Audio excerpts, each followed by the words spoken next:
આપ સર્વેને હિરલ અધ્યારોના જય શ્રી કૃષ્ણ અને આપ બધાનું મારા યુટ્યુબ ચેનલ ભક્તિમય ઉપર સ્વાગત છે. આપણે ગયા સપ્તાહે જોયું કે ગીતાના પહેલા અધ્યાયમાં અર્જુન ખૂબ જ દુઃખી મનવાળો થઈ જાય છે અને યુદ્ધ સમયે એ એમ કહે છે શ્રી કૃષ્ણ ભગવાનને કે હું આ યુદ્ધ નહીં લડી શકું, કારણ કે મને એવું લાગે છે કે હું મારા પોતાના જ લોકો સાથે કેમ હું લડું, મારે આ યુદ્ધ નથી કરવું. ત્યારે શ્રી કૃષ્ણ ભગવાન ચૂપચાપ એક પણ શબ્દ બોલ્યા વગર અર્જુનની બધી જ વાત સાંભળે છે. તો ચાલો આપણે આગળ વધીએ કે અર્જુનને જે મોહ થયો છે એમાં શ્રી કૃષ્ણ ભગવાન એને શું સલાહ આપે છે. તો આપણે બીજા અધ્યાય તરફ વળીએ. સાંખ્ય યોગ અધ્યાય બીજો. સંજય બોલ્યા, એ પ્રમાણે કૃપાના આવેશવાળા, આંસુભર્યા વ્યાકુળ નેત્રવાળા અને ખેદ પામેલા અર્જુનને શ્રી ભગવાને કહ્યું, આવા વિપરીત પ્રસંગે હે અર્જુન, આ અનાર્યોએ સેવેલો સ્વર્ગને નહીં આપનારો અને અપકીર્તિકારક મોહ તને ક્યાંથી થયો? હે પાર્થ, આમ કાયર નહીં થા, તારા જેવાને એ છાંચતું નથી. માટે હે પરમતપ, હૃદયની એ તુચ્છ દુર્બળતા ત્યજીને ઊભો થા. અર્જુન બોલ્યા, હે મધુસૂદન, હે હરિસૂદન, યુદ્ધમાં પૂજનીય ભીષ્મ પિતામહ અને દ્રોણ ગુરુ સામે હું બાણોથી કેમ જ લડું? એવા મહાનુભાવ ગુરુજનોને હણવા કરતા તો આ લોકમાં ભિક્ષાનું અન્ન ખાવું શ્રેયસ્કર છે. કેમ કે દ્રવ્યની કામનાવાળા ગુરુજનોને હણીને પણ આ લોકમાં હું લોહીથી જ ખરડાયેલા ભોગો ભોગવીશ. વળી અમારે માટે એમાંનું કયું વધારે સારું છે? અમે જીતીશું કે તેઓ અમને જીતશે એ પણ અમે નથી જાણતા. તથા જેઓને હણીને અમે જીવવા નથી ઈચ્છતા તે કૌરવો તો સામે જ ઊભેલા છે. કૃપણતાના દોષથી મારો સ્વભાવ દબાઈ ગયો છે અને સ્વધર્મનો નિર્ણય કરવામાં ચિત્ત મૂઢ બની ગયું છે. તેથી આપને પૂછું છું, મારે માટે જે નક્કી કલ્યાણકારક હોય તે મને કહો. હું આપનો શિષ્ય છું. આપને શરણે આવેલાને મને આપ ઉપદેશ આપો. કેમ કે આ પૃથ્વીમાં શત્રુ વિનાનું અને સર્વ સમૃદ્ધિવાળું રાજ્ય પામું અથવા દેવતાઓનું રાજ્ય પામું તો પણ તેમાં હું આ ઇન્દ્રિયોને શોષનારા મારા શોકને દૂર કરે એવો ઉપાય રહેલો જોતો નથી.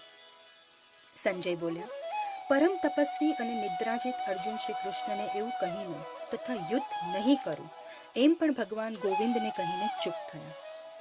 હે ભારત, બંને સેનાઓની વચ્ચે ખેદ કરતા અર્જુનને શ્રી કૃષ્ણ ભગવાને કહ્યું, જે શોક કરવા યોગ્ય નથી તે વસ્તુનો તું શોક કરે છે અને વચનો જ્ઞાનીના જેવા બોલે છે. પણ જ્ઞાનીઓ કાંઈ મરેલાના કે જીવતાના શોક કરતા નથી.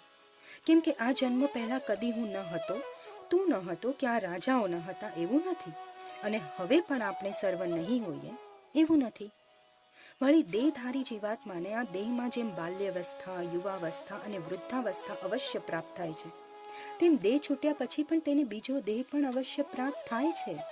માટે ધીર મનુષ્ય એ દેહના વિષયમાં અજ્ઞાનીની પેઠે મોહ પામતા નથી. એ જ પ્રમાણે હે કૌંતેય, ઠંડી, ગરમી અને બીજા સુખ દુઃખ આપનારા પદાર્થો તથા ઇન્દ્રિયોના સંબંધો એ તો આવવા જવાવાળા અને અનિત્ય છે. માટે હે ભારત, તેમને તો સહન કર. હે પુરુષ શ્રેષ્ઠ, સુખ અને દુઃખને સમાન માનનારા જે ધીર પુરુષને આ ઇન્દ્રિયો અને પદાર્થોના વિયોગ પીડા કરતા નથી તે જ મોક્ષને લાયક થાય છે. અસત્ય વસ્તુ અમર હોતી નથી અને સત્ય વસ્તુનો નાશ થઈ શકતો નથી. એ બંને વિશે આવો જ સિદ્ધાંત તત્વદર્શીઓએ જોયો છે. હવે તું તે શુદ્ધ આત્માને જ જાણ, જેના વડે આ બધું જગત વ્યાપ્ત છે તથા જે વધે ઘટે નહીં એવો છે. એ આત્માનો નાશ કરવાને કોઈ પણ સમર્થ નથી. એ નિત્ય, નાશરહિત, સર્વવ્યાપક, અવિકારી અને અમાપ એવા આત્માના આ શરીરોને તો નાશવંત કહેલા છે. તેથી હે ભરતવંશી અર્જુન, તું યુદ્ધ કર. જે કોઈ એ આત્માને હણનારો જાણે છે અને જે એને હણાયેલો માને છે તે બંને ખરી વાત જાણતા નથી. કેમ કે એ નથી હણતો કે નથી હણાતો. વળી એ આત્મા કદી જન્મતો કે મરતો નથી તથા એ પૂર્વે ન હતો કે ભવિષ્યમાં નહીં હોય એવું પણ નથી. અર્થાત એ અજન્મા, નિત્ય, શાશ્વત અને પુરાતન હોવાથી શરીર હણાયાથી હણાતો નથી. હે પાર્થ, એમ જે પુરુષ આ આત્માને અવિનાશી, નિત્ય, અજન્મા અને અવિકારી જાણે છે તે શા કારણથી અને કોને હણશે તથા કોને હણાવશે? કેમ કે મનુષ્ય જેમ જૂના વસ્ત્રો ત્યજીને દઈને બીજા નવા વસ્ત્રો પહેરે છે તેમ એ આત્મા પણ જૂના શરીરો ત્યજી દઈને બીજા નવા શરીરો ધારણ કરે છે. એ અમર આત્માને નથી શસ્ત્રો છેદી શકતા, કે નથી એને અગ્નિ બાળી શકતો, નથી એને પાણી પલાળી શકતું, કે નથી એને પવન સૂકવી શકતો. કેમ કે આ આત્મા છેદાય નહીં એવો, બળાય નહીં એવો, પલળે નહીં એવો તથા સુકાય નહીં એવો હોવા ઉપરાંત સદાકાળ રહેનારો, સર્વત્ર રહેનારો, સ્થિર, અચળ અને સનાતન છે. વળી આ આત્માને અવ્યક્ત, ઇન્દ્રિયોથી જણાય નહીં એવો, અચિંત્ય, એકી વેળા સંપૂર્ણ ચિંતવી શકાય નહીં એવો અને અવિકારી કયો છે. માટે એને એવું જાણ્યા પછી તારે એનો શોક કરવો યોગ્ય નથી. છતાં કદાપી તું આ આત્માને સદા જન્મનારો અને મરણ પામનારો માની લે તો પણ હે મહાબાહુ અર્જુન, તારે માટે એનો શોક કરવો યોગ્ય નથી. કારણ કે જેમ જન્મેલાનું મૃત્યુ નક્કી છે તેમ મરનારાનો જન્મ પણ નક્કી છે. માટે એ ટાળી શકાય નહીં એવી બાબત માટે તારે શોક કરવો યોગ્ય નથી. હે ભારત, જન્મતા પહેલા આ સર્વ પ્રાણી દેખાય નહીં તેવા અવ્યક્ત દ્રશ્ય રૂપમાં હતા. તે જ મધ્યકાળમાં આજે વ્યક્ત દેખાય તેવા થયા છે અને દેહાંત પછી પાછા તે પ્રથમ હતા તેવા અવ્યક્ત અદ્રશ્ય રૂપે જ થશે અને રહેશે. માટે એમાં શોક કેવો? કોઈક સાધન સંપન્ન સિદ્ધાત્મા જ એ આત્માને આશ્ચર્ય જેવો જોઈ શકે છે અને એવો કોઈક એનો સાક્ષાત્કાર પામ્યો હોય તે જ એને આશ્ચર્યની પેઠે કહી શકે છે. તથા કોઈ સાચો સાધક જ એને આશ્ચર્ય જેવું સમજી શકે છે. બાકી બીજા કેટલાય તો શુદ્ધાત્માને સાંભળ્યા છતાંય સમજી શકતા નથી. હે ભારત, આ આત્મા સર્વના શરીરોમાં સદાય અવધ્ય માર્યો મરાય નહીં એવો છે. તેથી પણ તારે આ બધા પ્રાણીઓ માટે શોક કરવો યોગ્ય નથી. વળી તારો સ્વધર્મ જોતા પણ તારે કંપી ઉઠવું યોગ્ય નથી. કેમ કે ક્ષત્રિય માટે ધર્મયુક્ત યુદ્ધ કરતા વધારે કલ્યાણકારી બીજું કોઈ કર્તવ્ય નથી. અને હે પાર્થ, આવું દૈવેચ્છાથી સહજ પ્રાપ્ત થયેલું અને સ્વર્ગના ખુલ્લા દ્વારરૂપ ધર્મયુદ્ધ એ તો જે ક્ષત્રિયો ભાગ્યશાળી હોય તેમને જ મળે છે. છતાં પણ જો તું આ ધર્મયુદ્ધ નહીં કરે તો સ્વધર્મ સાથે કીર્તિ પણ ખોઈ બેસીને પાપને પામીશ. એટલું જ નહીં પણ લોકો સદા તારી અપકીર્તિ ગાશે અને પ્રતિષ્ઠાવાળાને તો એ અપકીર્તિ મરણ કરતાં પણ વધારે છે. વળી મહારથીઓ તો તને ભયનો જ માર્યો રણમાંથી હટી ગયેલો માનશે અને તેથી જેઓમાં તું બહુમાન પામેલો છે તેઓમાં પણ હલકો પડીશ. એમાં પણ તારા શત્રુઓ તો તારા સામર્થ્યની નિંદા કરતી વખતે ન બોલવા જેવો પુષ્કળ વચનો બોલશે અને એ કરતાં વધારે દુઃખ બીજું કયું હોઈ શકે? હવે તું તારા લાભ તરફ જો. જો તું યુદ્ધમાં હણાયો તો સ્વર્ગને પામીશ અને જીત્યો તો પૃથ્વીને ભોગવીશ. માટે હે કૌંતેયો, યુદ્ધનો નિશ્ચય કરીને ઊભો થઈ જા. સુખ દુઃખ, લાભ અલાભ અને જય પરાજય એ સર્વ પ્રત્યે સમદ્રષ્ટિ કરીને તો યુદ્ધમાં જોડાઈ જા. કેમ કે એ દ્રષ્ટિથી પણ તને પાપ નહીં લાગે. અને ઉપલી બુદ્ધિ જ્ઞાન યોગની દ્રષ્ટિથી કહી છે. હવે તને કર્મયોગ વિશેની બુદ્ધિ કહું છું, તે તું સાંભળ.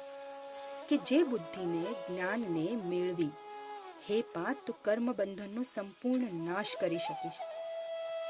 વળી કર્મયોગને રસ્તે ચાલવામાં કાર્ય નષ્ટ, નિષ્ફળ કે પાપદાયક થતું નથી. પણ આ નિષ્કામ કર્મરૂપી ધર્મ તો થોડો પણ આચરી શકાયો હોય તો તે તેના પ્રમાણમાં ઘણા મોટા ભયથી તારે છે, છોડાવે છે. આ કલ્યાણકારી માર્ગમાં ચાલનારાઓની બુદ્ધિ એક પરમાત્મા પ્રાપ્તિના જ નિશ્ચયવાળી હોય છે. એ નિશ્ચય વગરના અજ્ઞાનીઓની બુદ્ધિઓ તો ઘણા જ ફાટાવાળી તથા જેનો છેડો આવે નહીં એવી લોક પરલોકની અનંત ઈચ્છાવાળાઓની થતી ચાલે છે. હે પાર્થ, એવા કામનાઓથી ભરેલા અજ્ઞાનીઓ કેવળ ફળશ્રુતિમાં જ પ્રીતિવાળા અને સ્વર્ગને જ સર્વોપરી સમજનારા હોવાથી એથી ચડિયાતું બીજું કશું નથી એમ કહીને તેઓ કેવળ ભોગ અને ઐશ્વર્ય તરફ પ્રેરનારી, જન્મ તથા કર્મફળની સમજૂતી આપનારી અને પુષ્કળ ખાસ ક્રિયાઓ દર્શાવવાવાળી પુષ્પ જેવી સુંદર એ કોમળ વાણી વધે છે. એવી આકર્ષક વાણીને લીધે જે મનુષ્યનું ચિત્ત ભોગ અને ઐશ્વર્ય તરફ ખેંચાઈને આસક્ત થયેલું હોય છે, તેમના અંતકરણમાં પરમાત્મા પ્રાપ્તિના નિશ્ચયવાળી યોગ બુદ્ધિ જાગૃત થઈ શકતી નથી. આ પ્રમાણે કર્મકાંડાત્મક વેદ વચનો તો માત્ર આ ત્રિગુણાત્મક અનિત્ય સંસારને અને સકામ કર્મોને દર્શાવવાવાળા છે. માટે હે અર્જુન, તું ત્રિગુણાતીત અર્થાત લોક પરલોકની કાંઈ પણ ઈચ્છા વિનાનો, સુખ દુઃખ, જય પરાજય ઇત્યાદિ જોડકા પ્રત્યે રાગ દ્વેષ વિનાનો તથા હંમેશા સાત્વિક સ્થિતિવાળો, યોગ ક્ષેમની ચિંતા વિનાનો અને એક પરમાત્મામાં જ પ્રેમ અને કામનાવાળો થા. કેમ કે નાની તલાવડીથી જ એ અર્થ સરે છે. તે અર્થ સર્વ તરફથી ભરપૂર વિશાળ જળાશય વડે તો સહજ સરી રહે છે. તેમ વેદોમાં કહેલા કર્મો અને ફળોથી જે અર્થ સરે છે તે સર્વ અર્થ બ્રહ્મનો સાક્ષાત્કાર પામેલા બ્રહ્મવેત્તાને પણ સહજમાં સરે છે. કર્મ કરવામાં જ તારો અધિકાર છે, ફળની ઈચ્છામાં નહીં.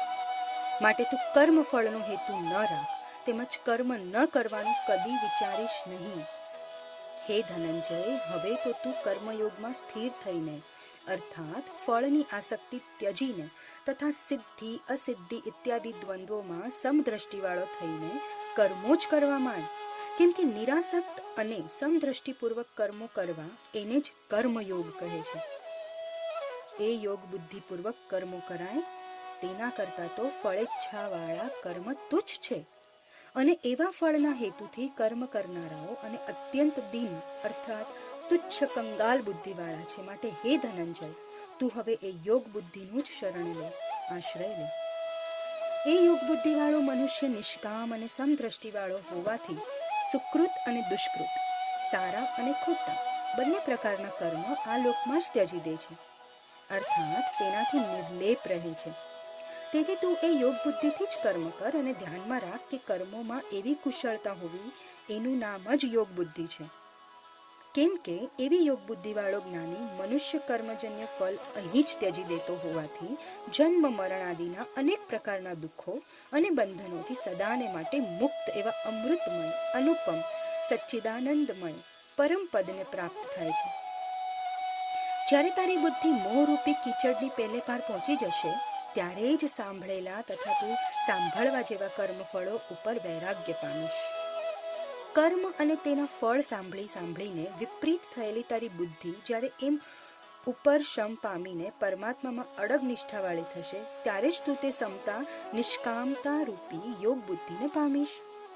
અર્જુન બોલ્યા, હે કેશવ, એવા પરમાત્મા સમાધિમાં અડગ નિષ્ઠાવાળા સ્થિત પ્રજ્ઞ પુરુષના લક્ષણ કેવા હોય? એ યોગમાં સ્થિર બુદ્ધિવાળો કેવી રીતે બોલે, કેવી રીતે ચાલે અને કેવી રીતે બેસે?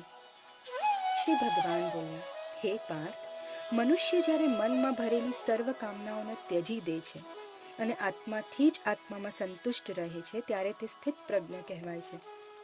જેનું મન દુઃખોમાં ઉદ્વેગ રહિત અને સુખોમાં સ્પૃહા રહિત છે તથા જેના રાગ ભય અને ક્રોધ છૂટી ગયા છે એવો જ મુનિ સ્થિર બુદ્ધિવાળો કહેવાય છે. જે મનુષ્ય સર્વત્ર સ્નેહ વિનાનો હોય તે શુભ પદાર્થને પામીને નથી આનંદ પામતો અને અશુભ પદાર્થને પામીને નથી દ્વેષ કરતો તેની બુદ્ધિ સ્થિર છે. જેમ કાચબો સર્વ અંગોને સમેટી લે છે તેમાં મનુષ્ય પણ જ્યારે ચોતરફથી ઇન્દ્રિયોને તેના વિષયોમાંથી ખેંચી લે છે ત્યારે જ તેની બુદ્ધિ સ્થિર થાય છે. એ પ્રમાણે વિષયોને ગ્રહણ નહીં કરનારા મનુષ્યની ઇન્દ્રિયોથી વિષયો દૂર થાય છે, છતાં તેના પ્રત્યે તેની રસવૃત્તિ રહી જાય છે. પરંતુ તે સર્વ રસોના રસ અને સુખોના સુખરૂપ પરમાત્માનો સાચો સાક્ષાત્કાર થતાં તે રસવૃત્તિ પણ નિવૃત્ત થઈ જાય છે. હે કૌંતેય, વિષયોમાં પરાણે ખેંચી જાય છે માટે તે ઇન્દ્રિયો એવી મંથન કરનારી છે કે નિગ્રહનો પ્રયત્ન કરતા વિદ્વાન પુરુષના મનને પણ તેઓ બળાત્કારે વિષયો તરફ ખેંચે છે. તે સર્વ ઇન્દ્રિયોને વશ કરી યોગીએ મારામાં તન્મય રહેવું. કેમ કે જેની ઇન્દ્રિયો વશ હોય છે તેની બુદ્ધિ સ્થિર થાય છે. વિષયોનું ચિંતન કરતા પુરુષને તેઓમાં આસક્તિ થાય છે, કામના ઉપજે છે, કામનામાંથી ક્રોધ ઉપજે છે, ક્રોધમાંથી મોહ થાય છે, મોહથી સ્મૃતિભ્રમ થાય છે અને સ્મૃતિભ્રમથી બુદ્ધિનો નાશ થાય છે અને બુદ્ધિનાશથી સાધકની અધોગતિ થાય છે.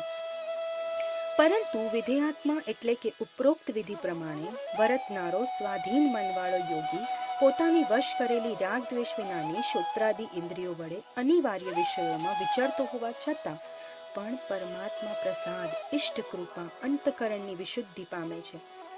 એ પ્રસાદ વડે આ યોગીના સર્વ દુઃખ ત્રિવિધ તાપ હણાઈ જાય છે અને તે પ્રસન્ન ચિત્તવાળો થાય છે અને તેની બુદ્ધિ પણ શીઘ્ર સુસ્થિર થઈ રહે છે. વિધિપૂર્વક નહીં વર્તનારા અયુક્ત અયોગી મનુષ્યમાં તો યોગ બુદ્ધિ નથી હોતી તેમજ આસક્તિ ભાવ પણ નથી હોતો. આસક્તિ ભાવ જેને નહીં તેને શાંતિ પણ નહીં, અને અશાંત મનુષ્યને સુખ તો ક્યાંથી જ હોય? કારણ કે જેમ જળમાં નાવને વાયુ ખેંચી જાય છે, તેમાં અયોગી મનુષ્યની વિષયોમાં વિચરતી ઇન્દ્રિયોમાંની જે પણ ઇન્દ્રિય સાથે તેનું મન જોડાય છે, તે ઇન્દ્રિય તરત જ તેની બુદ્ધિને ખેંચી જાય છે. તે માટે મહાબાહો, ચિત્ત ઉપરાંત જેની ઇન્દ્રિયો પણ સર્વ પ્રકારે ઇન્દ્રિયોના વિષયોથી રોકેલી હોય, તેની જ બુદ્ધિ પ્રતિષ્ઠિત સ્થિર થઈ શકે છે. જે સર્વ પ્રાણીઓની રાત્રિ છે તેમાં સંયમી જાગે છે, અને જે પ્રાણીઓ ભોગેચ્છામાં જાગે છે તે મુનિની રાત્રિ છે. નદીઓના પ્રવેશથી ચોતરફ ભરાતો છતાં સમુદ્ર જેમ અચળ રહે છે, તેમ સર્વ વિષયો જેમાં પ્રવેશે છે તે મનુષ્ય શાંતિ પામે છે. વિષયોને ઈચ્છનારો શાંતિ પામતો નથી. તાત્પર્ય કે જે મનુષ્ય સર્વ કામનાઓને ફેંકી દઈને નિસ્પૃહ, મમતા રહિત અને અહંકાર રહિત થઈને વિચરે છે, તેને જ શાંતિને પ્રાપ્ત થાય છે. હે પાર્થ, આ તો બ્રાહ્મી સ્થિતિની વાત છે કે જે સ્થિતિને પામેલો મનુષ્ય કશામાં મોહ નથી પામતો. અંતકાળે પણ એ જ નિષ્ઠામાં સ્થિત થઈને બ્રહ્મ નિર્વાણને પામે છે. ઇતિ શ્રીમદ ભાગવદ્ ગીતામાં શ્રી કૃષ્ણ અર્જુન વચ્ચે થયેલ સંવાદમાં સાંખ્ય યોગ નામનો બીજો અધ્યાય સંપૂર્ણ. હિરલ અધ્યારોના બધાને જય શ્રી કૃષ્ણ. જે પણ ભૂલચૂક થઈ માફ કરજો. જેને સાંભળવું ગમે એને પ્લીઝ આ લિંક ફોરવર્ડ કરજો, અને આપણે જલ્દીથી ત્રીજા અધ્યાય સાથે મળશું. જય શ્રી કૃષ્ણ. ત્યાં સુધી તમારું અને તમારા લોકોનું ધ્યાન રાખજો.